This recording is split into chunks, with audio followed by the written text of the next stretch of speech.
Alors, bonjour tout le monde. Je me présente Liliana Diaz, coordonnatrice scientifique à l'Institut Environnement, Développement et Société et aussi chargée d'enseignement dans le baccalauréat en développement durable du territoire. Alors, aujourd'hui, j'ai le plaisir d'accueillir Guillaume Lafortune pour ce webinaire qu'on organise en collaboration entre l'Institut EDS et Sustainable Development Solution Network, SDSN, pour qui donc Guillaume est vice-président et chef du bureau à Paris. Et ce webinaire se tient aussi dans le cadre du cours d'introduction au développement durable, aux objectifs de développement durable, qui est dans le cadre du bac que j'ai mentionné tantôt. Alors, on est vraiment très heureux de cette collaboration pour pouvoir vous offrir une présentation une information de première main sur l'élaboration de ces rapports globaux sur l'avancement des objectifs de développement durable. Et je vais donc vous présenter brièvement Guillaume Lafortune et après sa présentation qui durera environ une demi-heure, mon collègue Jason Fournier, coordonnateur d'activités à l'Institut EDS, va animer la période de questions. Alors, Guillaume Lafortune, comme je le mentionnais tantôt, est vice-président et chef du bureau de Paris au SDSN. Il coordonne les travaux de SDSN sur les données, les politiques et le financement des ODD. Et auparavant, Guillaume était économiste à l'OCDE à Paris et a travaillé au ministère du Développement économique du gouvernement du Québec. Guillaume a étudié à l'Université de Montréal et à l'ENA. Alors, avec toute cette connaissance du contexte du Québec et du Canada, il va aujourd'hui nous présenter les rapports d'avancement des ODD. Merci Guillaume, bienvenue. Un grand plaisir et privilège de vous avoir avec nous aujourd'hui. La parole est à vous. Un grand merci à toi, Liliana, pour l'invitation. Grande connaissance du Québec et du Canada, ça fait quand même un petit bout de temps que je suis parti. Et donc, je pense qu'aujourd'hui, la présentation, bon, il y aura une partie Canada, mais il y aura une partie aussi comment on se situe sur cet agenda dans le monde entier. Puis je pense que ce qui va être intéressant aussi, c'est d'avoir un échange et une discussion avec les étudiants également et puis les participants aujourd'hui. Donc, effectivement, on m'a demandé d'intervenir sur la question de comment on mesure l'état d'avancement, on va dire, ou la performance des États sur le développement durable. Nous, au SDSN, on est un réseau de chercheurs, de scientifiques qui sont mobilisés pour les solutions au développement durable. Et donc, entre autres activités, on est notamment connu pour faire l'un des rapports, on va dire, phares sur les objectifs de développement durable qui finalement fait le suivi chaque année de où est-ce que chacun des États se situe et on publie un classement et un index international chaque année avec aussi une idée des trajectoires. Est-ce qu'on va dans la direction, est-ce qu'on est sur la bonne direction pour atteindre les objectifs ou non? Et tout ça est désagrégé par indicateur également. Donc, c'est principalement là-dessus que je vais me concentrer aujourd'hui en sachant que c'est un outil parmi évidemment beaucoup d'autres sur lesquels on travaille avec SDSN et en travaillant étroitement avec les universités et les centres de recherche pour soutenir des politiques et des investissements dans le domaine du développement durable. Donc, j'ai préparé une petite présentation, donc je vais partager mon écran. Je vais essayer de garder ça pas trop long parce que je pense que ce qui serait intéressant aussi, c'est justement cette période d'échange avec les participants.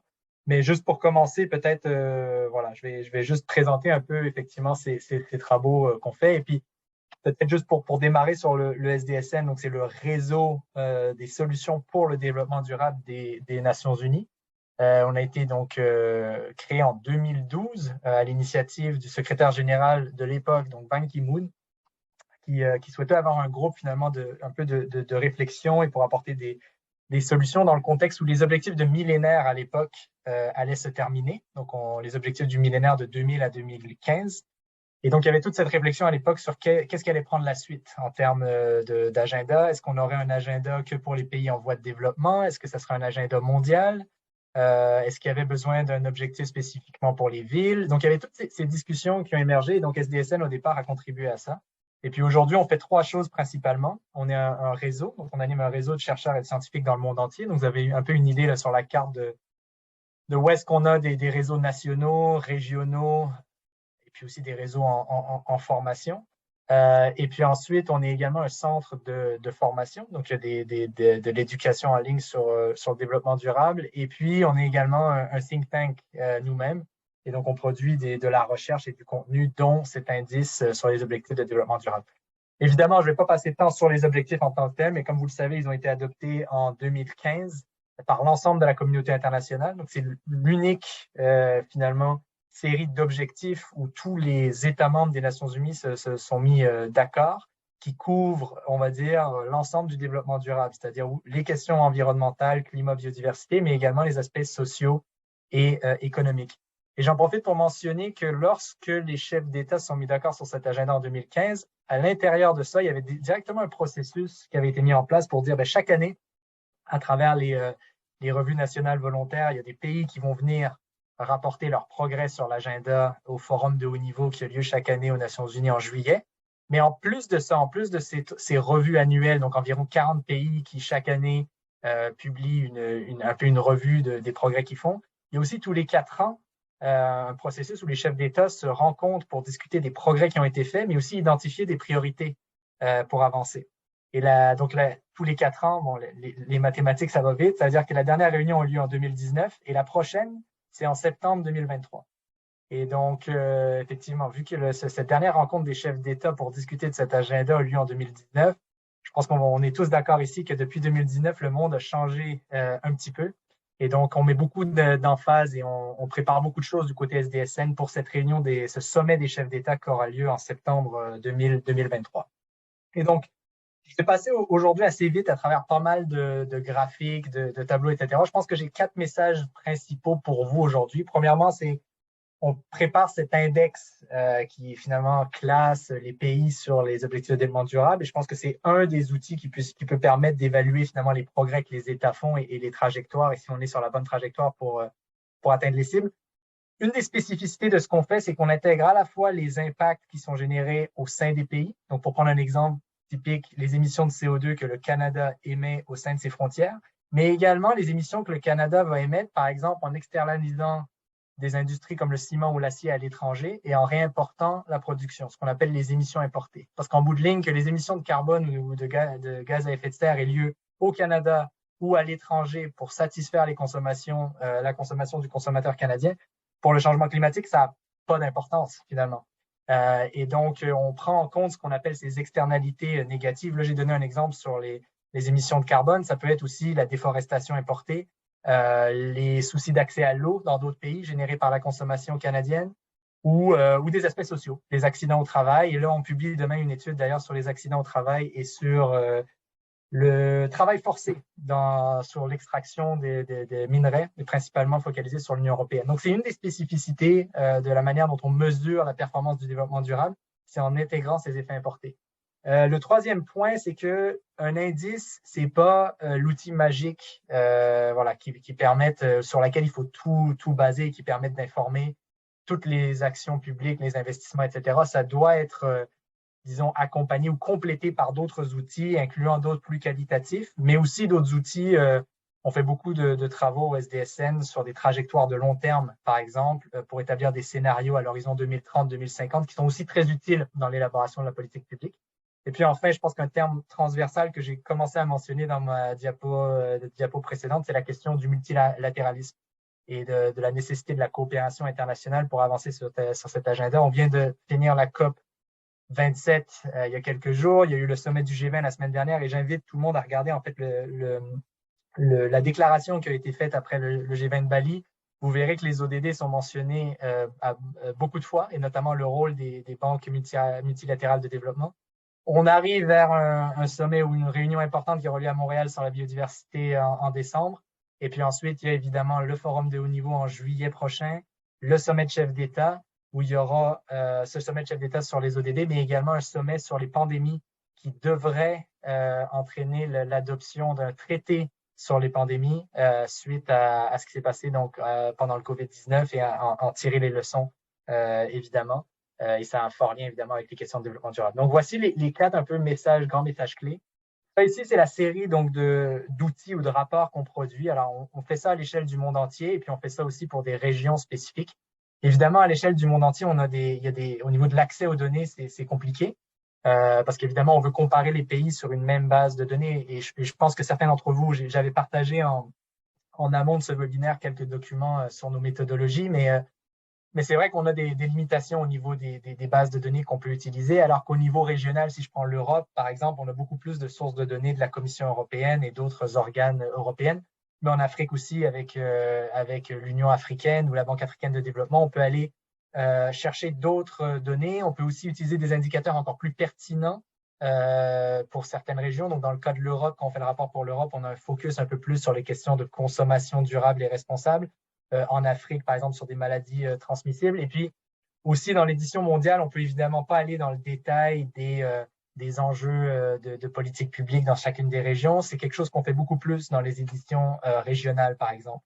Et puis, en plus de ça, donc aujourd'hui, je vais me concentrer sur la mesure de la performance développement durable au niveau des États, mais évidemment, au sein même des États, et je pense dans le cas canadien, c'est évidemment, c'est évidemment le cas, dépendant de où est-ce qu'on se situe au sein du pays, et je dirais même dépendant du groupe de population dans lequel on se situe, la performance sur les ODD ou l'écart vers les cibles ODD peut être assez différente. Et donc, l'intérêt aussi de ces évaluations qui regardent à travers les régions, à travers les villes, la performance développement durable apporte un éclairage intéressant. Et donc, on a travaillé avec les États-Unis, donc les villes, les États américains, la Bolivie, le Brésil, le Paraguay, l'Uruguay, enfin, beaucoup de pays, le Brésil, plus de 700 municipalités. On l'a jamais fait pour le Canada, donc ça pourrait être un bon projet de recherche au Canada, de comparer un peu comment les provinces, les territoires, peut-être même les villes aussi se situent. Et puis notre méthodologie est adaptable directement. Et donc voilà, à partir du moment où on a des données, on peut rouler les modèles et puis ça peut être adapté. Un petit mot sur la méthodologie avant que je plonge un peu sur les résultats, etc. Donc, c'est un index. Un index, par définition, on prend différents indicateurs, on les groupe par les 17 ODD, et puis ensuite, on crée un score total pour définir un peu quelle est la performance générale sur les objectifs de développement durable.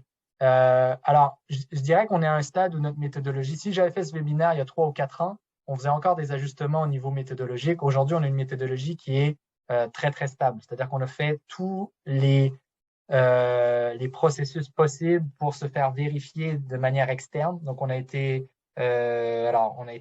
publié dans la littérature scientifique par Cambridge University Press et Nature Geoscience, mais on a aussi été audité statistiquement par la Commission européenne. Donc, ils ont regardé dans le détail nos calculs, les choix qu'on faisait, les méthodologies, la pondération, des tests de sensitivité, etc. Et ils ont publié cet audit où ils reconnaissent que l'index est bâti de manière solide, transparente également, et on a pris en compte aussi certaines des recommandations qui avaient été faites à la suite de cet audit. Mais grosso modo, ce qu'on fait, c'est qu'on calcule sur chacun des indicateurs une distance vers l'atteinte à une cible. On utilise à peu près 2 tiers d'indicateurs qui viennent en général du système des Nations Unies, donc la Banque mondiale, l'UNESCO, le FMI, toutes ces organisations qui font partie du système des Nations Unies, et 1 tiers qui viennent de données non traditionnelles, donc ONG, littérature scientifique et d'autres sources. On agrège à travers les 17 objectifs, et puis on essaye de faire en sorte que les résultats, c'est un index, on est un peu à la frontière entre la statistique et la communication, on essaye de faire en sorte au maximum que les messages puissent être digérés, disons, par un public assez large. Hein? Donc, c'est un peu l'utilité aussi de ce genre d'index. Il y a une question aussi de visibilité vis-à-vis du grand public. Donc, c'est un rapport où il y a une grosse couverture médiatique. C'est évidemment d'attirer l'attention des États sur des aspects ou des performances où les choses pourraient s'améliorer. Et puis, l'autre utilité, c'est aussi de pousser à l'amélioration des systèmes de données, parce qu'évidemment, le rapport permet aussi d'identifier là où il y a des manquements en termes d'accès aux données. Je passerai rapidement là-dessus, juste pour dire qu'on a on a comparé un peu les raisons qui expliquent pourquoi nos résultats peuvent être différents parfois de ce que d'autres organisations font, comme l'OCDE, par exemple, en Europe ou Eurostat. Il y a 3 raisons qui expliquent ça, et je passe rapidement là-dessus. Ça a été publié dans la littérature, mais c'est que nous, tout ce qu'on fait, c'est lié à l'atteinte d'une cible. C'est-à-dire qu'on va considérer un pays comme étant soit sur la trajectoire ou hors de la trajectoire pour atteindre une cible. D'autres méthodologies considèrent que peu importe l'indicateur, s'il y a eu 1% de progrès sur un indicateur, ça représente un grand progrès, une grande progression. Alors, 1%, si on est proche d'une cible, ça peut représenter un progrès important. Si on est très, très loin, 1% par an, peut-être ça ne va pas nous amener très loin d'ici 2030, par exemple. Et donc, nous, on considère que ce qui est important, c'est de tout baser sur l'atteinte d'une cible qui est prédéfinie. Donc, ça, on a la même approche que l'OCDE là-dessus. Au niveau des sources de données, je pense qu'on est une des organisations où on mélange le plus à la fois des données officielles, mais des données non officielles. Et je pense que c'est l'ajout ou ce que peut apporter aussi un réseau comme SDSN de chercheurs et de scientifiques, c'est d'amener des données un peu de la communauté scientifique, des universités, des chercheurs dans ce genre d'analyse. Et puis, comme je l'ai mentionné, on couvre ces aspects d'externalité négative. Donc, à la fois, par exemple, en termes d'externalité carbone, donc intégrée dans notre consommation et le commerce, mais aussi des questions liées aux problèmes d'évasion fiscale, par exemple, qui empêchent de nombreux pays dans le monde, et incluant des pays du Sud, d'aller tirer des revenus qui peuvent ensuite être utilisés pour investir dans le développement durable. Donc, on couvre ces aspects-là dans le rapport, plus, je pense, que beaucoup d'autres évaluations. Donc, voilà, ça, c'est rapidement pour montrer un peu l'impact. C'est un flagship, donc il y a beaucoup de couverture pays chaque année. Et donc, au niveau des résultats principaux, on va dire, donc ce qui ressort de notre dernière édition de 2022 qui a été publiée au mois de juin dernier, c'est que depuis, grosso modo, depuis 2020, il n'y a plus de progrès à l'échelle du monde. Donc, quand on calcule la moyenne du monde entier sur l'atteinte des objectifs de développement durable, il n'y a plus de progrès sur l'agenda. Alors, il y a une autre chose à tirer de ce graphique, c'est qu'avant 2020, il y avait du progrès. Alors, c'était évidemment insuffisant pour atteindre les objectifs, ça variait à travers les pays et à travers les différents ODD, mais en moyenne, il y avait toujours du progrès vers cet agenda. Depuis 2020, il n'y en a plus. Et en grande partie, alors, je vais passer assez rapidement sur cette slide, mais on pourra y revenir. En grande partie, c'est tiré par l'impact que la pandémie a eu, notamment sur les pays dans le sud. Donc, on voit ici sur le graphique en haut à gauche, par exemple, c'est le pourcentage de gens qui font face à de l'extrême pauvreté, donc des gens qui vivent avec moins d'1,90 $ par jour. Et on voit que dans des pays où il y avait déjà des forts taux de pauvreté, la pandémie a entraîné une forte hausse de ces niveaux de pauvreté. Et dans le graphique juste à droite, vous voyez que dans beaucoup de régions, il y a eu une baisse en fait à partir de 2021, ou en tout cas, ça n'a pas continué à augmenter, alors que dans d'autres pays, la reprise a été beaucoup plus lente, notamment dans les pays les plus pauvres. Ces impacts négatifs socio-économiques n'ont pas vraiment été compensés par des impacts, des améliorations structurelles au niveau des objectifs climat, etc. Donc, on voit ici que les émissions de CO2, oui, il y a eu un déclin pendant les confinements, mais ça a rapidement revenu à la hausse. Donc là, c'est ce que vous avez dans le graphique en haut à droite pour la Chine et les États-Unis. Et en bas à gauche, vous voyez, donc c'est les taux de chômage. On voit qu'il y a eu une reprise économique à partir de 2021 dans les pays à haut revenu. Donc ça, c'est X que vous voyez ici. Dans les LICS, on voit que ça continue à augmenter, en fait, y compris jusqu'en 2021. Évidemment, il n'y a pas eu les plans de relance, les 17 trillions de dollars mobilisés par les pays riches. Il n'y a pas eu l'équivalent dans les pays les plus pauvres, ce qui explique que la situation a continué à se détériorer, en fait, en 2021 dans beaucoup de ces pays-là. Et c'est en partie dû à un accès au marché des capitaux qui est beaucoup moins élevé. Donc là, vous avez dans le dernier graphique la balance fiscale et on voit que la ligne jaune, c'est les pays à plus faible revenu, ont moins eu la capacité de s'endetter pour soutenir les plans de relance, comme ça a pu être le cas dans d'autres pays. D'où l'appel du secrétaire général des Nations Unies en septembre 2022 pour ce qu'il a appelé un SDG stimulus, un stimulus ODD, pour faire en sorte qu'on puisse garantir des investissements significatifs sur le capital humain, mais aussi les infrastructures dont on a besoin pour atteindre cet agenda à l'échelle globale. Au niveau du dernier classement, donc les premiers pays dans le classement sont tous des pays, ou pour la plupart des pays européens, des pays de l'OCDE. Malgré ça, tous ces pays-là sont rouges sur au moins un ou deux objectifs et n'ont pas un score parfait. Donc, c'est la Finlande qui est arrivée au top. Le Canada se classait 29e devant le voisin américain et devant le Mexique également. Je reviendrai sur la performance du Canada. Et en bas du classement, on voit beaucoup de pays, notamment en conflit ou avec des problèmes au niveau de la sécurité et de la stabilité politique. Donc, là, je montre le profil du Danemark parce que c'est le pays qui se classe numéro 2, mais on voit que sur 3 objectifs on considère que le Danemark est rouge. Et si vous regardez un peu plus bas sur le Spillover Index, qui est l'indice des externalités, on voit que le Danemark performe encore plus bas que les pays de l'OCDE. Ça, c'est les effets négatifs générés par le Danemark sur le reste du monde. Donc, malgré le fait que, effectivement, les pays nordiques sont au top du classement, clairement, on met sur papier les problèmes dont ils font face. Et très clairement là-dessus, on considère que sur des objectifs, notamment de consommation responsable, de climat, mais aussi d'alimentation durable et d'agriculture durable, même les pays nordiques n'y sont pas du tout. Et en fait, sont pas sur la bonne trajectoire. Donc, c'est un peu une illustration sur un peu ce double miroir. Donc, oui, les pays de l'Union européenne ou les pays de l'OCDE, comme le Canada, tendent à performer un peu mieux sur l'indice ODD dans son ensemble. Et ça, c'est dû à une performance supérieure sur les objectifs socio-économiques, donc les objectifs 1 à 10, on va dire, et puis aussi l'objectif 16 sur les institutions fortes. En revanche, quand on regarde les externalités négatives, ces pays-là, à travers notamment la consommation, génèrent des impacts négatifs sur le reste du monde. Et donc, on a beaucoup documenté ça dans nos études. Ça, c'est grosso modo, c'est une vision cumulative, en fait, depuis 2010, chaque année, des émissions de CO2 importées. Donc, les émissions de CO2 générées dans le reste du monde pour satisfaire la consommation des Canadiens et des consommateurs dans les autres pays riches. Et on voit que, de manière écrasante, c'est les pays riches qui tirent ces émissions importées vers le haut. Alors, on n'a pas travaillé spécifiquement pour le Canada. On fait beaucoup de travail à l'échelle de l'Union européenne. Donc, on travaille beaucoup avec le Parlement, mais aussi avec les institutions statistiques et les preneurs de décision européens pour documenter un peu les impacts de l'Union européenne et puis aussi identifier des leviers d'action.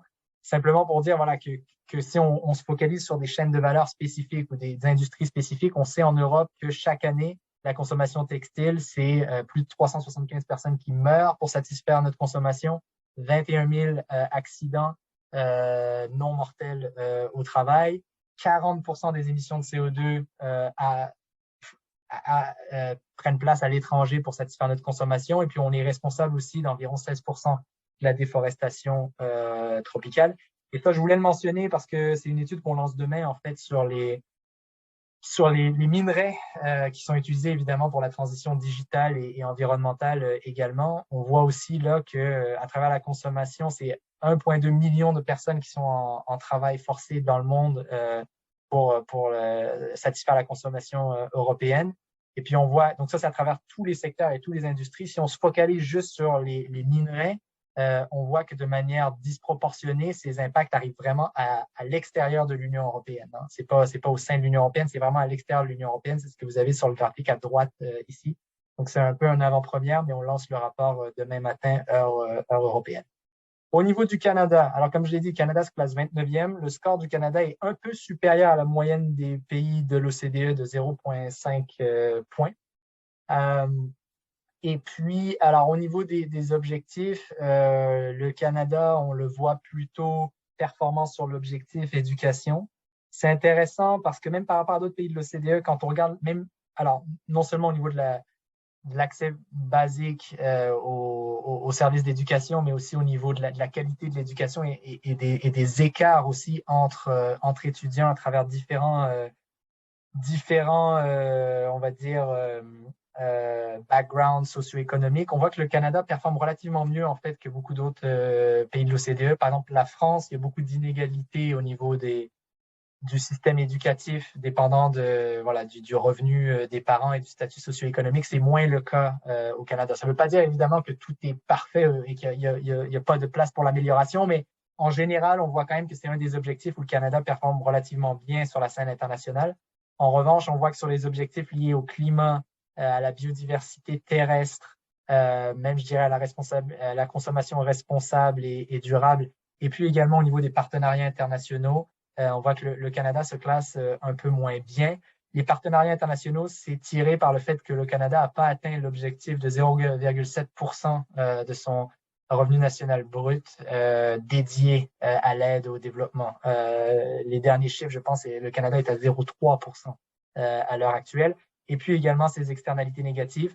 Un point positif au niveau des données, le Canada fait partie des pays où, au niveau de l'accès aux données, c'est très, très fort, performe très, très bien sur l'indice de la Banque mondiale de Statistical Performance, et puis on n'a quasiment pas de données manquantes sur le Canada. Donc, évidemment, une grosse puissance statistique au Canada avec StatScan et puis tous les autres organes gouvernementaux. Donc, évidemment, tout ça est disponible au niveau des indicateurs spécifiques. Donc, au niveau des points positifs par rapport au reste du monde, alors, peu de problèmes d'extrême pauvreté, des accès aux infrastructures et aux services publics qui sont globalement plutôt positifs, des institutions plutôt fortes. En revanche, consommation responsable et durable, des problèmes. Alors, des choses qu'on connaît, hein, des questions d'obésité aussi, le trophic level, c'est les besoins énergétiques des habitudes alimentaires des populations. Donc, ça, c'est un indicateur un peu de la durabilité des régimes alimentaires. Les émissions de CO2, aussi les questions de déchets qui sont générés et l'exportation aussi des déchets au reste du monde. Donc, ça fait partie des externalités. Les partenariats internationaux, je l'ai mentionné, le fait que le Canada n'a pas atteint encore la cible du 0,7% de son Gross National Income dédié à l'aide au développement. Et puis ensuite, quand même des petits écarts sur certains services publics, alors peut-être entre différentes communautés ou différents territoires ou régions au sein du Canada, peut-être entre populations autochtones et le reste des populations, ou peut-être dépendant entre territoires, mais on voit aussi sur certains indicateurs des écarts entre populations. Je vais en terminer dans 3 minutes pour laisser place à la discussion, mais là, j'ai présenté des données de résultats. Alors, évidemment, ces données de résultats en général, alors pour un pays comme le Canada, on est généralement à 1 an en arrière ou 2 ans en arrière. Pour d'autres pays dans le monde, souvent, on est à 3 ans, 4 ans, 5 ans, donc il y a des écarts dans le temps. Évidemment, il peut y avoir un changement soudain de gouvernement, ça ne va pas changer d'une année à l'autre la performance en termes d'inégalité de revenus ou d'émissions de CO2, alors que l'environnement politique a peut-être changé énormément. Et donc, c'est quelque chose au SDSN sur lequel on passe de plus en plus de temps, c'est essayer de mesurer non seulement les résultats en termes d'impact, mais aussi l'évolution de l'environnement politique qui peut permettre d'émettre un jugement si un pays va dans la bonne direction ou non. Donc, c'est complémentaire un peu aux trajectoires qu'on publie. Et donc, pour ça, on travaille beaucoup avec un cadre conceptuel en 6 grandes transformations qui a été publié dans le journal Nature qui permet d'opérationnaliser un petit peu plus l'agenda et de s'écarter un peu de 17 objectifs, 169 cibles et 240 indicateurs et de rendre vraiment l'agenda un peu plus opérationnel. Et donc, ce qu'on fait, c'est qu'on regarde, par exemple, combien de fois un pays a soumis une revue nationale volontaire aux Nations Unies. Donc, par exemple, le Canada en a soumis une en 2018. Je pense que le Canada est dans la liste pour soumettre une de ces revues en 2023. Un pays comme les États-Unis, par exemple, fait partie des 6 pays à l'heure actuelle dans le monde qui n'ont jamais soumis une revue nationale volontaire aux Nations Unies. Donc, on considère ça comme un indicateur, un peu un proxy de si un pays est engagé vers cet agenda. Si, à mi-chemin sur l'agenda, le pays n'est jamais arrivé aux Nations Unies avec une revue nationale volontaire, on considère qu'il y a peut-être un engagement modéré avec cet agenda. On fait aussi une enquête auprès de nos réseaux pour regarder si les ODD sont intégrés dans des speeches des premiers ministres, des présidents, dans les stratégies, les plans d'action, dans le budget annuel. Est-ce qu'il y a des indicateurs nationaux? Est-ce que ça a été intégré dans les plans de relance COVID? Donc, on fait un peu ce mapping de est-ce que les ODD sont intégrés dans des procédures de gouvernance publique. Et puis, en plus de ça, en utilisant les 6 transformations, on va voir des mesures un peu clés.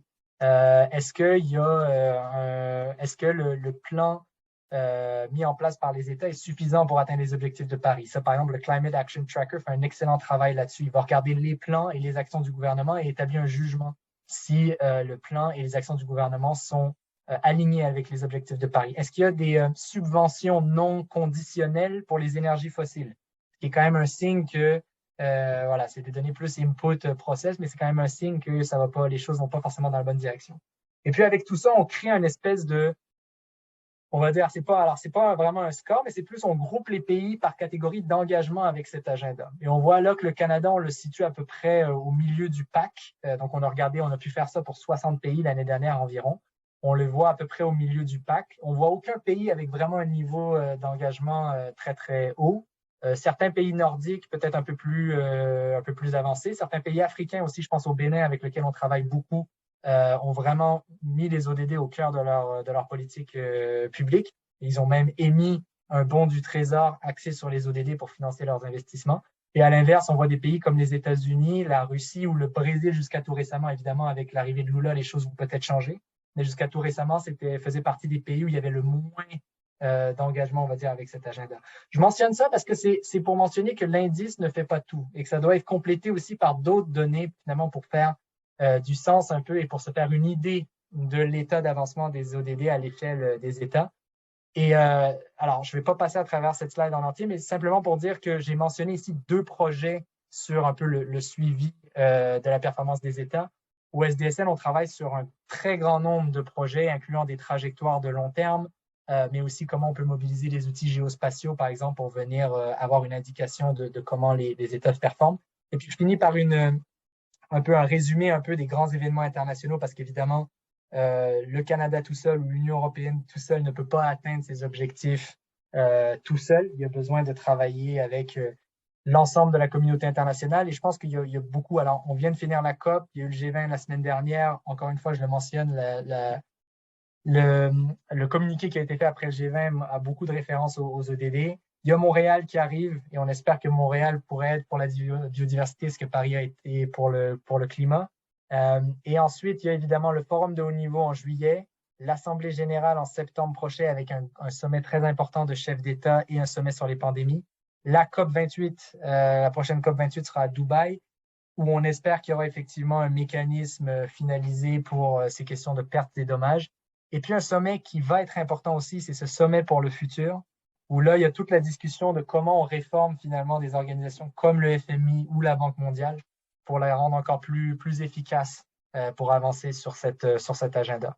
Donc, il y a une espèce de série de grands sommets internationaux où il y a vraiment des opportunités d'avancer sur ces questions. Je m'arrête là et voilà. Et puis à l'écoute de toutes questions, mais aussi pour des échanges avec les participants. Merci beaucoup encore. Un grand merci à toi, Guillaume. C'était vraiment fantastique, cet aperçu très complet. Alors, moi, je vais céder la parole à Jason pour animer la période de questions. Et donc, j'invite tout le monde à lever la main ou communiquer par chat. Merci encore.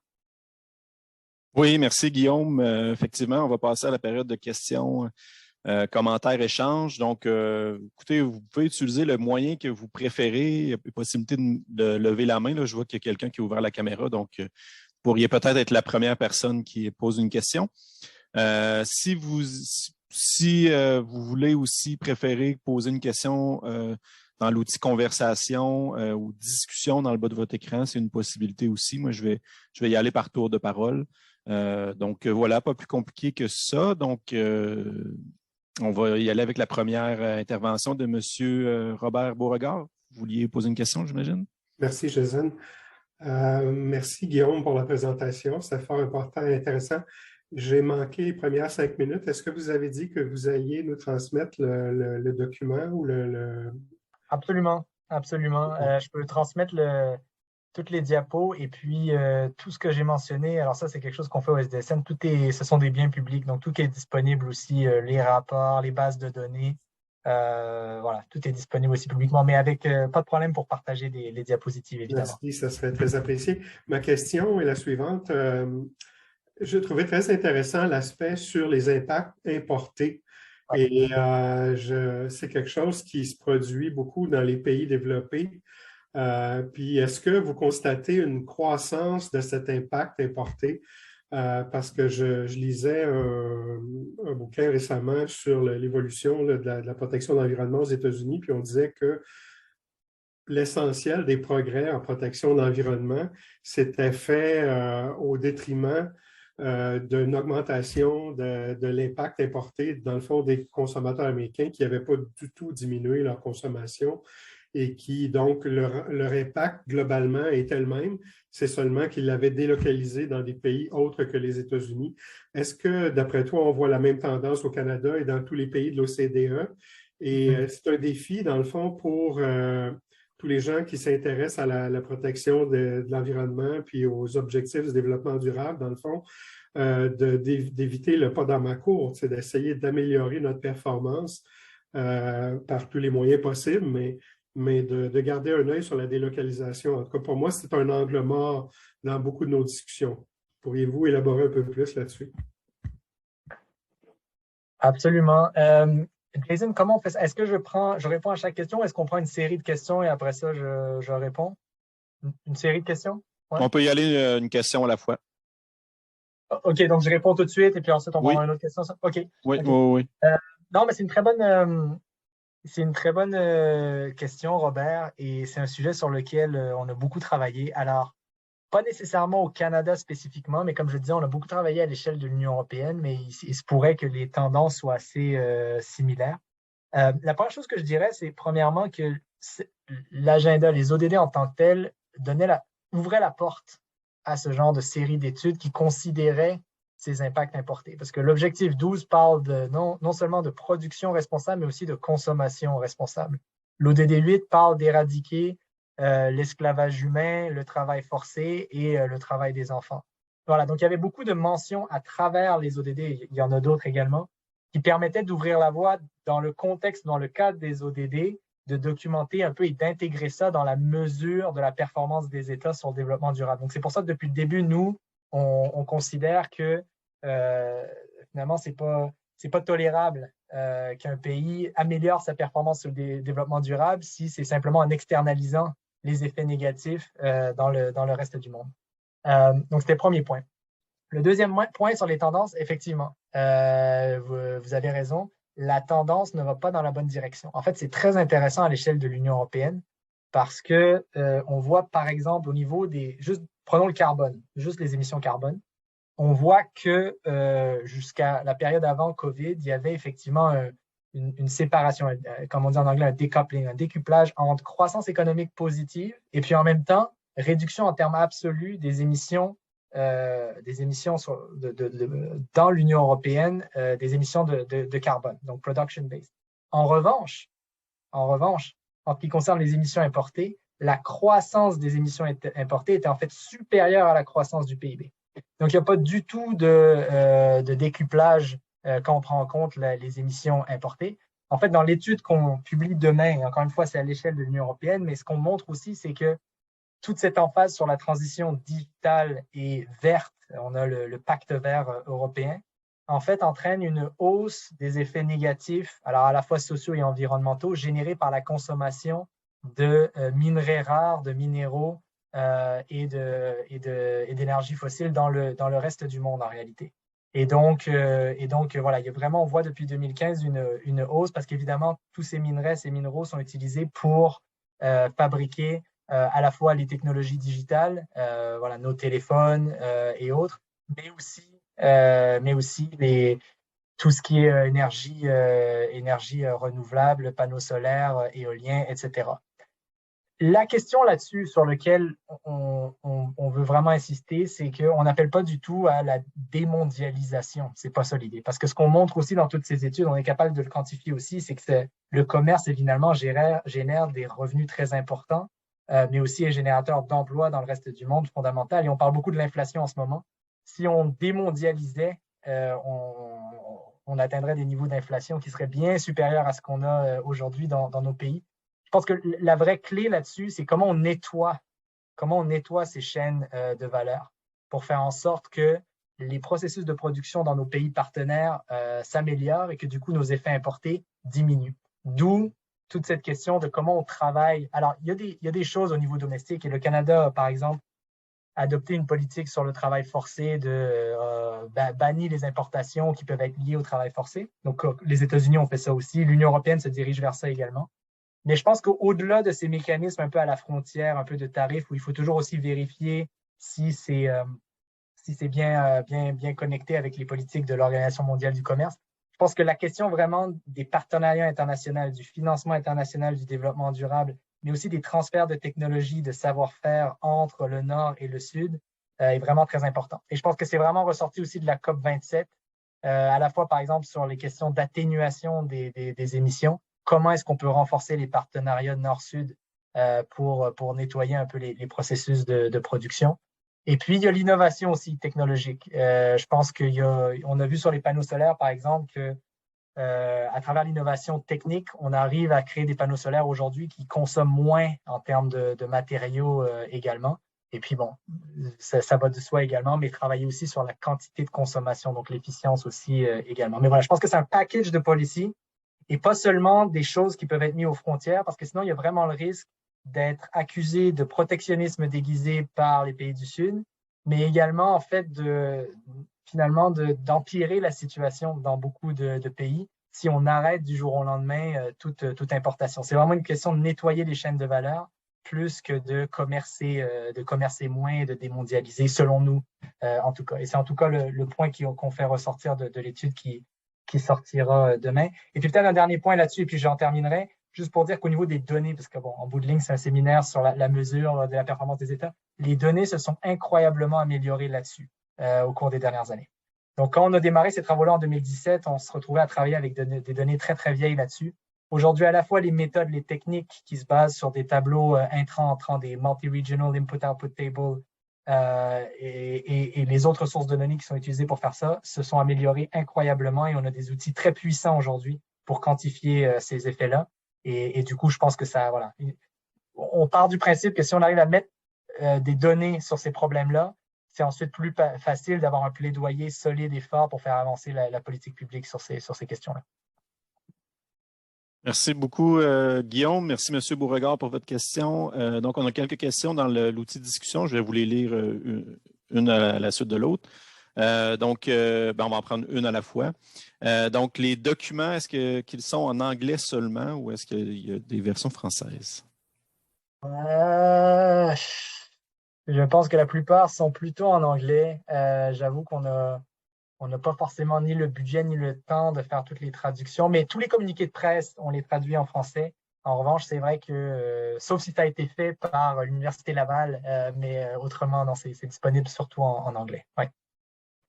Parfait, merci. Une prochaine question de Mme Anne-Tatiana Jésuel. Pourriez-vous partager vos expériences sur la comparaison des progrès à l'échelle locale, entre régions, entre villes? Comment avez-vous procédé pour construire les indicateurs? Oui, c'est effectivement un point important parce que un point de données à l'échelle d'un pays, ça peut masquer des grandes disparités au sein même des pays. Alors, une des leçons nous qu'on a tirées, c'est qu'évidemment, quand on a travaillé avec, que ce soit le Brésil, la Bolivie ou des pays en Amérique du Sud, les régions proches de la capitale tendent à performer mieux, à avoir plus d'accès aux services publics, aux opportunités économiques, et puis le reste du territoire tend à être un peu à performer un peu moins bien. Donc, un des derniers exercices qu'on a fait, c'est de regarder plus de 700 municipalités au Brésil, par exemple, et un peu de faire la distinction entre voilà, les niveaux, les écarts, on va dire, de performance. On a fait ça aux États-Unis aussi. Alors là, aux États-Unis, on a fait tous les échelons. On a fait les villes, les États aussi.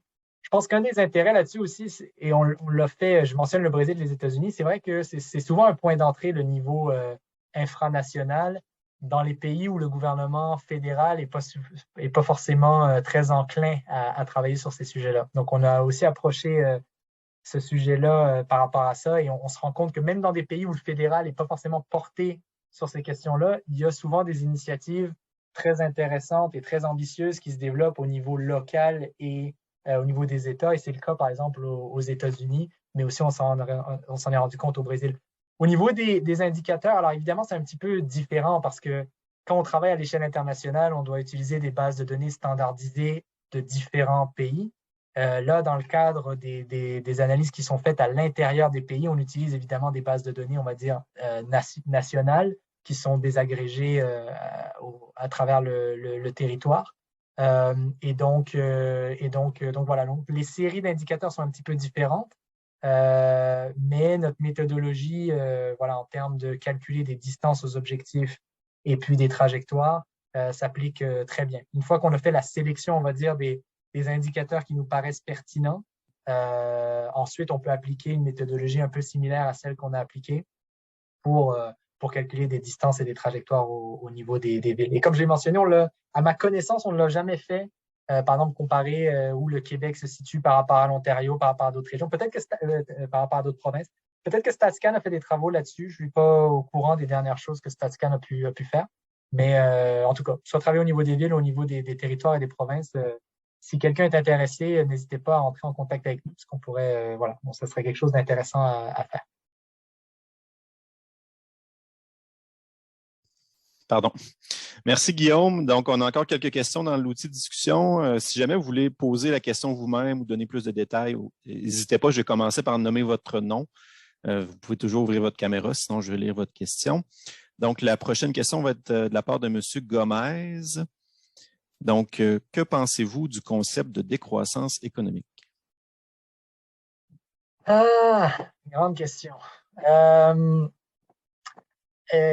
Alors, ce que je pense sur le débat, c'est en grosso modo le débat décroissance économique versus progrès technique. Je pense que c'est un mélange des deux qui va nous permettre d'atteindre les objectifs. Donc, je pense que c'est travailler évidemment sur notre consommation durable, peut-être réduire dans certains cas notre consommation de certains biens et produits non durables. Je pense qu'il y a du travail à faire sur l'alimentation, par exemple, et ça, on le montre très bien dans nos rapports. Donc, évidemment que cette question-là, elle est fondamentale. La question de l'efficience énergétique, aussi de la rénovation des bâtiments, évidemment que ça fait partie de la solution.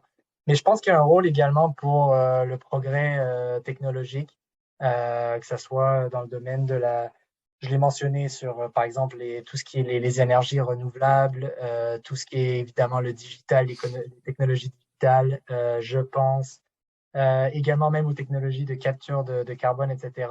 Je pense que tout ça a un rôle à jouer. Donc, pour moi, c'est ni, comment résumer ça, ni décroissance totale ou progrès technologique, disons Bill Gates 100%, mais c'est un mélange des deux, à la fois travailler sur l'efficience et sur l'innovation qui pourra permettre d'atteindre des résultats sur le développement durable. Merci, Guillaume. Donc, on a M. Sanogo qui était le prochain sur la liste. Vous avez ouvert votre caméra, donc vous pouvez peut-être poser votre question. Vous êtes prêt? On vous écoute. Il faudrait ouvrir votre micro, par contre.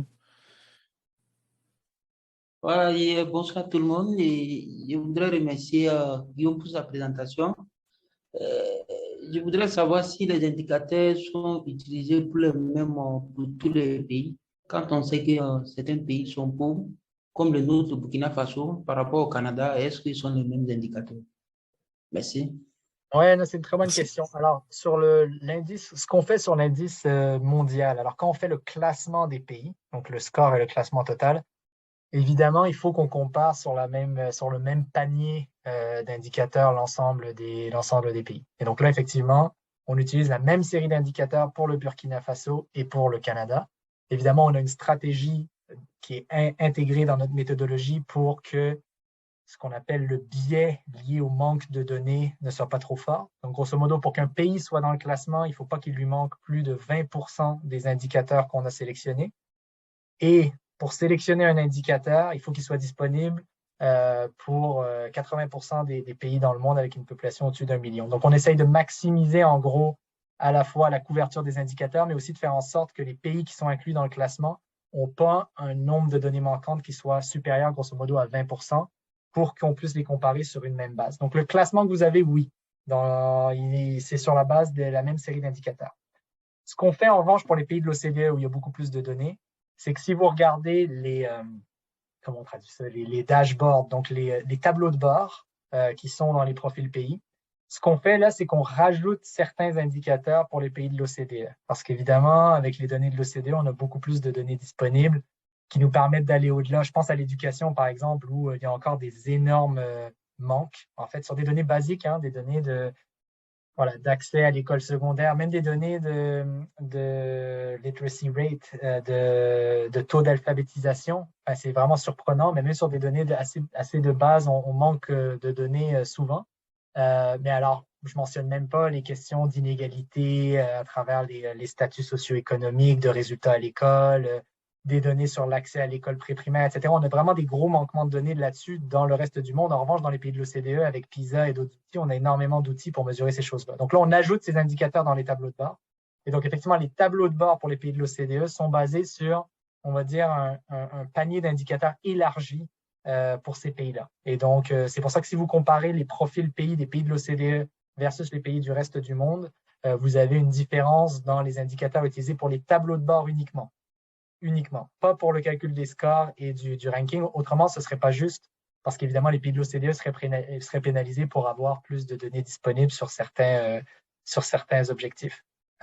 Mais c'est là aussi où, juste pour compléter ma réponse à Salifou, je pense que c'est là aussi où les rapports régionaux sont assez intéressants.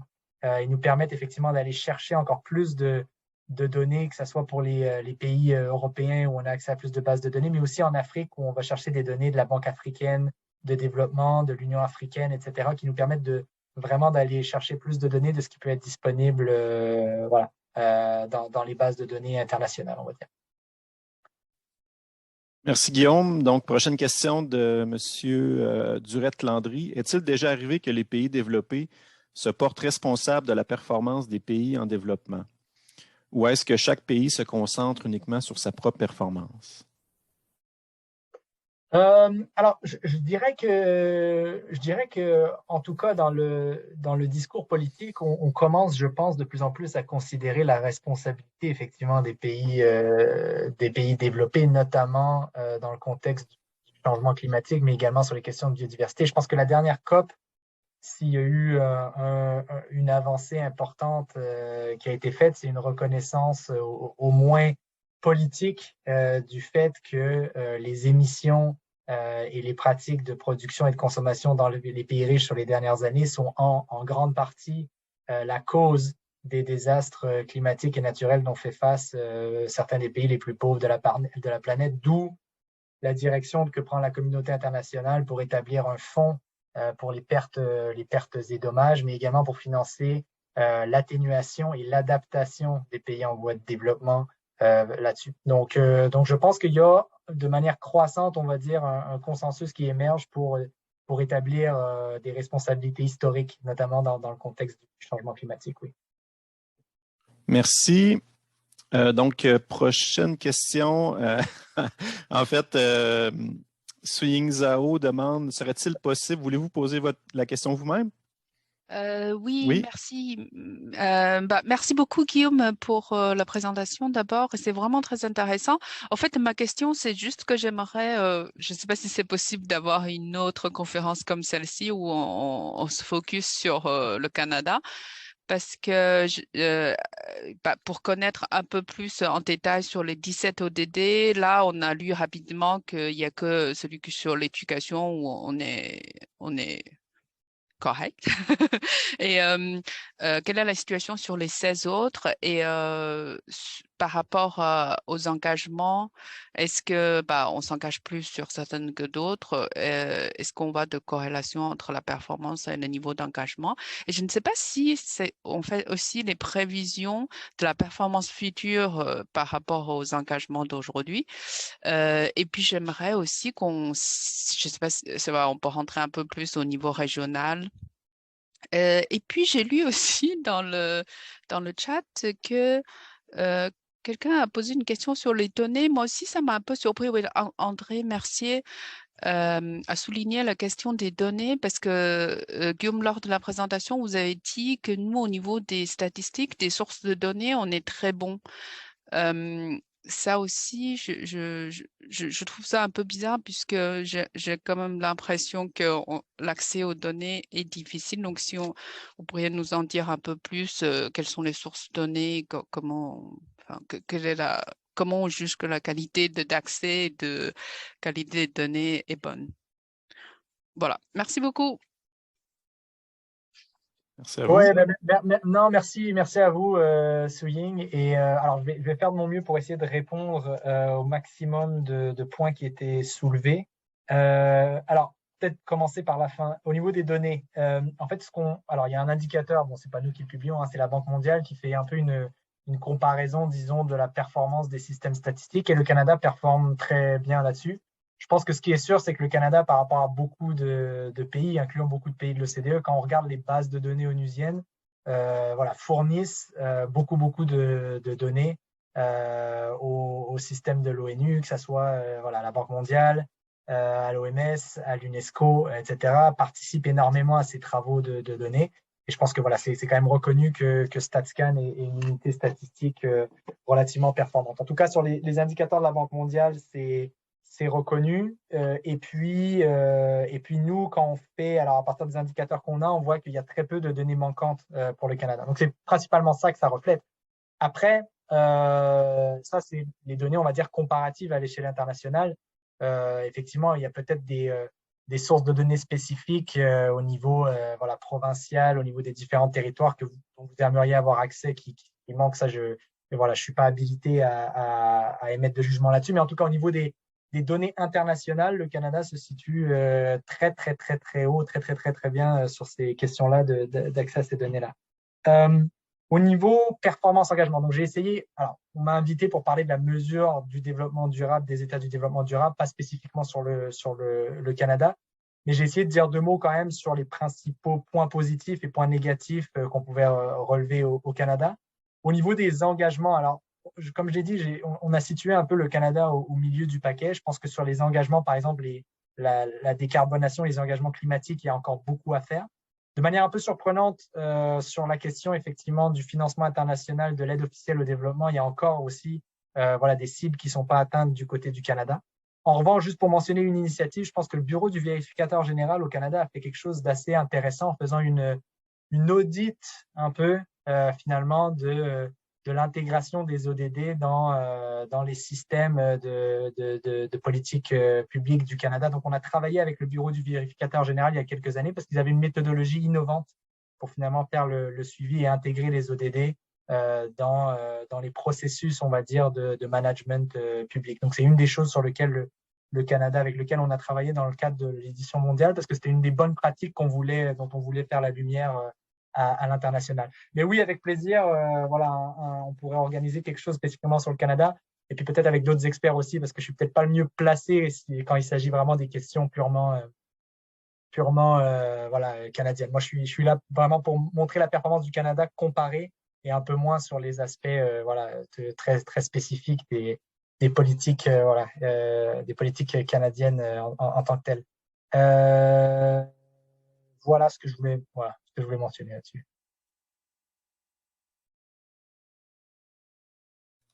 Merci, Guillaume. Donc, il y avait une question aussi d'André Mercier. Je ne sais pas si, M. Mercier, vous souhaitez ouvrir votre caméra, poser vous-même la question, parce que ça faisait un lien un peu avec la question de Suying. Sinon, je peux la lire. Donc là, je saute un rang. Ah, M. Mercier, oui. Allez-y. Oui, je suis là. C'est ça, c'est parce que c'est une question qui a été soulevée dès le début de l'adoption de la loi sur le développement durable au Québec, de qui devrait relever finalement au niveau de la gouvernance, la planification et la mise en œuvre d'une politique ou d'une stratégie de développement durable. Il avait été proposé que ça relève du bureau du ministère du Conseil exécutif, donc le ministère du Premier ministre au départ, et ça n'avait pas été retenu. On entend souvent le commentaire, le vérificateur général, le commissaire au développement durable a posé la question aussi récemment, est-ce qu'on n'aurait pas une meilleure performance si ça relevait d'une haute instance plutôt que d'un ministère parmi d'autres dans un État? C'est très intéressant ce que vous mentionnez, André. On a regardé ça un petit peu aussi, nous, dans l'enquête qu'on fait. Où est-ce que se situe finalement l'unité un peu qui coordonne ces questions-là sur le développement durable? Alors, on n'a pas fait ça au niveau des provinces et des territoires, mais au niveau des pays. On a comparé. Et donc, à mi-chemin à peu près sur cet agenda, on se rend compte qu'à peu près 85%, donc on a enquêté sur à peu près 60 pays. Donc, 85% ont identifié, on va dire, une unité responsable de coordonner les efforts, la mise en œuvre des objectifs de développement durable. Okay? Donc, c'est assez une large majorité.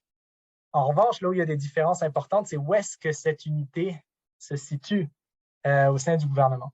Et en fait, on se rend compte que au final, c'est moins d'un tiers qui l'ont placé dans ce qu'on appelle le centre du gouvernement. Donc, ça pourrait être ministère des Finances, Bureau du Premier ministre. Donc, c'est moins d'un tiers. C'est à peu près 30% qui le situe là-dessus. Ensuite, c'est à peu près 47% qui le situe dans un ministère de ligne, donc typiquement ministère de l'Environnement ou similaire. Et puis ensuite, il y a à peu près 14% qui le situe au ministère des Affaires étrangères. Donc, les objectifs de développement durable, c'est important pour le reste du monde, mais peut-être un peu moins pour pour nous sur le plan domestique.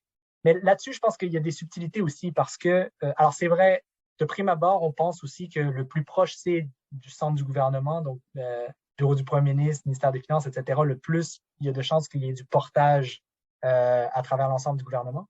Mais juste pour donner l'exemple de l'Espagne, l'Espagne a créé un ministère spécifique sur l'agenda 2030 et les objectifs de développement durable, qui peut être aussi une manière finalement de donner du poids à cet agenda, d'avoir tout un ministère dédié finalement à cet agenda. À ma connaissance, c'est l'un des seuls pays qui a mis en place un ministère dédié à cet agenda. Donc, tout ça pour dire qu'on a regardé ça et qu'il y a des subtilités, mais pour prendre le cas de la France, par exemple, c'est aussi placé dans le cadre d'une unité sous le ministère de l'Environnement. Et le portage, voilà, il y a des grosses questions au niveau du portage politique de cet agenda-là, en le plaçant au sein d'un ministère de l'Environnement qui n'a pas forcément le poids pour faire avancer ces questions-là par rapport aux autres parties du gouvernement. Donc, c'est une question effectivement qui est très, très importante, l'institutionnalisation de cet agenda. Et si j'ai le temps, je rajouterais peut-être une petite question. Au Québec, on a eu 2 stratégies de développement durable, une troisième qui tarde à aboutir. Et il n'y a pas de financement spécial consacré à la mise en œuvre. Et à un moment donné, on a beau essayer de compter sur la bonne volonté des gens, mais quand il n'y a pas de budget qui accompagne, c'est peut-être plus difficile aussi à mettre en œuvre. Est-ce que dans la majorité, en tout cas, est-ce que vous avez vu dans l'ensemble des pays, est-ce qu'on a un budget consacré au développement durable? Ah, mais c'est exactement ça. Évidemment, je suis passé assez vite à travers les résultats qu'on a, mais c'est exactement ça, André. C'est que quand on regarde l'institutionnalisation des objectifs de développement durable et de l'agenda 2030, on voit que ça a été intégré dans beaucoup de discours publics, dans des stratégies, des plans d'action.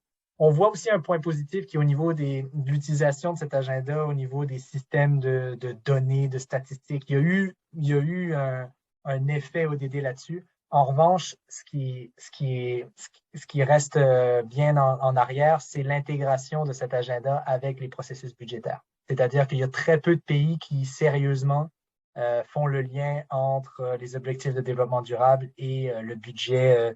Bon, dans ce cas-là, c'est provincial, mais nous, dans notre cas, on regarde beaucoup ce qui se fait au niveau des États et le processus budgétaire. Donc, c'est qu'effectivement, à l'heure actuelle, ce qui manque en termes d'institutionnalisation, c'est le lien avec le budget.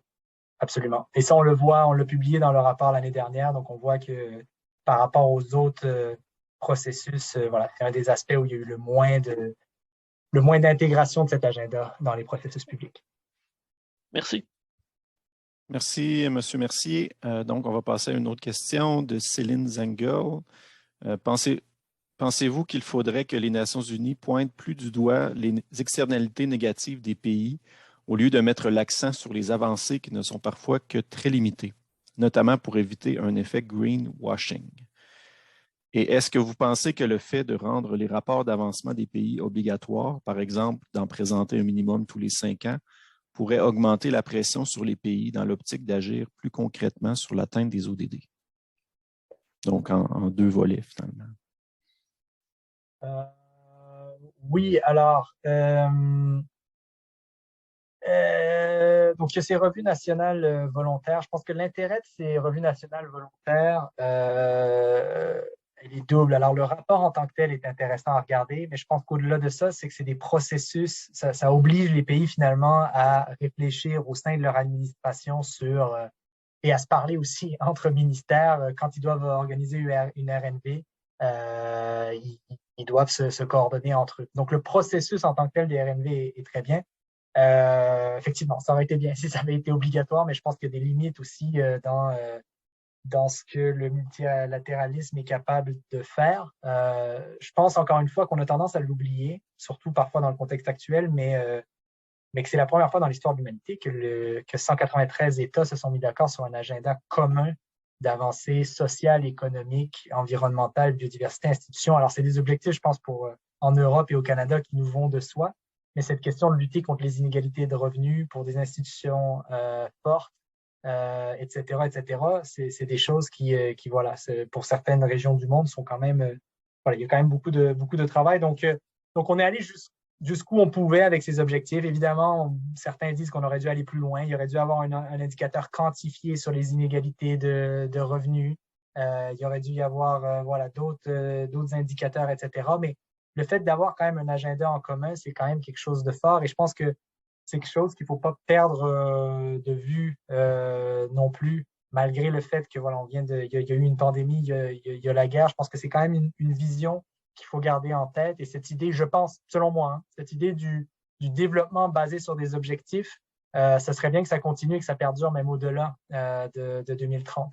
Et que finalement, ces crises successives ne soient pas, on va dire, n'aboutissent pas finalement à un échec de cette idée du développement par des objectifs, parce qu'en fait, je ne vois pas, moi, quelle pourrait être l'alternative. Donc, c'était une longue réponse à la question, mais oui, ça aurait été bien que ça soit obligatoire, ça ne l'est pas. Les États-Unis n'ont jamais rapporté aux Nations Unies, le Canada va le faire 2 fois, certains pays ont rapporté 4 ou 5 fois.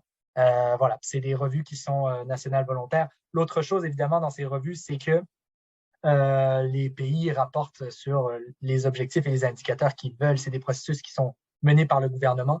Donc, évidemment, tout ce qui est fait aussi par la société civile est très important. Et on a vu l'émergence de ce qu'on appelle des shadow reporting, donc des rapports un peu de l'ombre qui viennent un peu donner une lumière légèrement différente de ce qui a été inclus et de ce qui est discuté dans les revues nationales volontaires présentées aux Nations Unies par les gouvernements.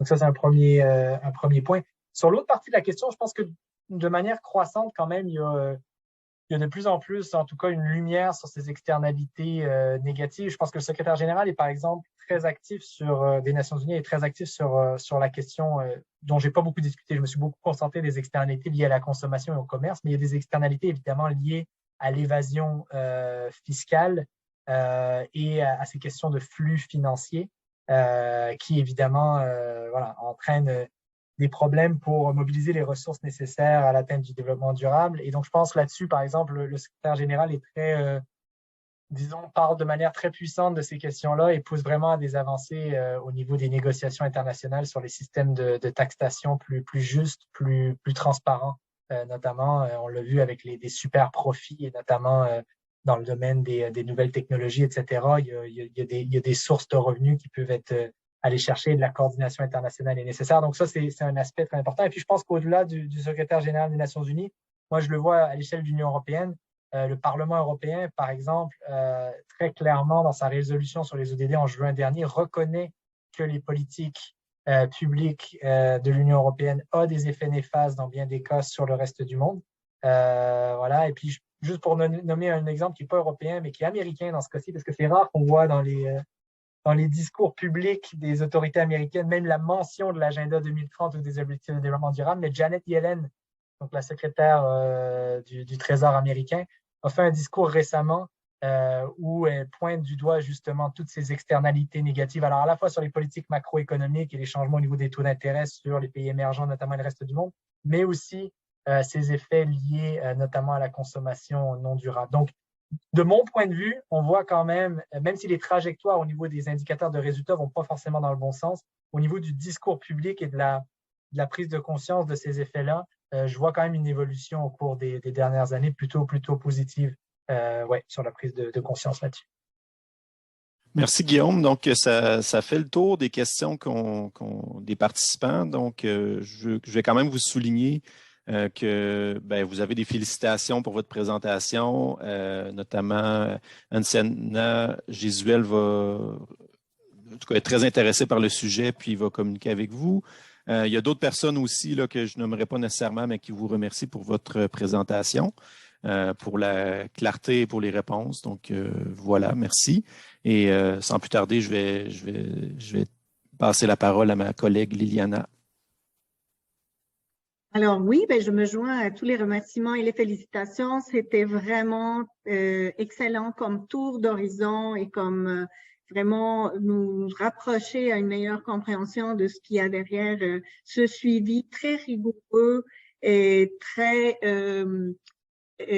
clair de comment on peut utiliser les objectifs de développement durable vraiment comme tableau de bord pour une transition écologique, sociale, globale. Et donc, c'est vraiment peut-être ça ce qu'on peut viser très activement en 2030, c'est d'être capable de mieux comprendre et mieux utiliser ce tableau de bord. Au moins, si d'ici 2030, on n'est pas capable d'atteindre tous les ODD, d'être capable de se l'approprier puis de générer le plus d'adhésion possible au niveau international pour que ce soit vraiment l'outil commun et de plus en plus raffiné avec tout le travail que vous faites. Aussi souligner le rôle de justement les chercheurs, le milieu académique, pour justement avoir toujours une vue claire, documentée, appuyée sur des données et sur la science, pour alimenter les décisions politiques puis les actions de la société civile. Alors, c'est très apprécié. Encore félicitations aussi pour ce travail merveilleux de toute l'équipe de SDSN que j'ai le plaisir de pouvoir avoir accès aussi à ces informations, puis que je vois que c'est une conversation qui s'arrête pas là. Donc, j'espère qu'on pourra continuer à approfondir et peut-être reprendre sous d'autres angles une autre opportunité. Alors, un grand merci, Guillaume, encore, de nous avoir généreusement offert vos connaissances, votre temps. On a vu la nuit tomber sur Paris par votre fenêtre en même temps. Alors, très apprécié. Encore merci et merci à tout le monde pour votre présence, votre participation. Merci beaucoup, Liliana. Merci à tout le monde. Merci beaucoup.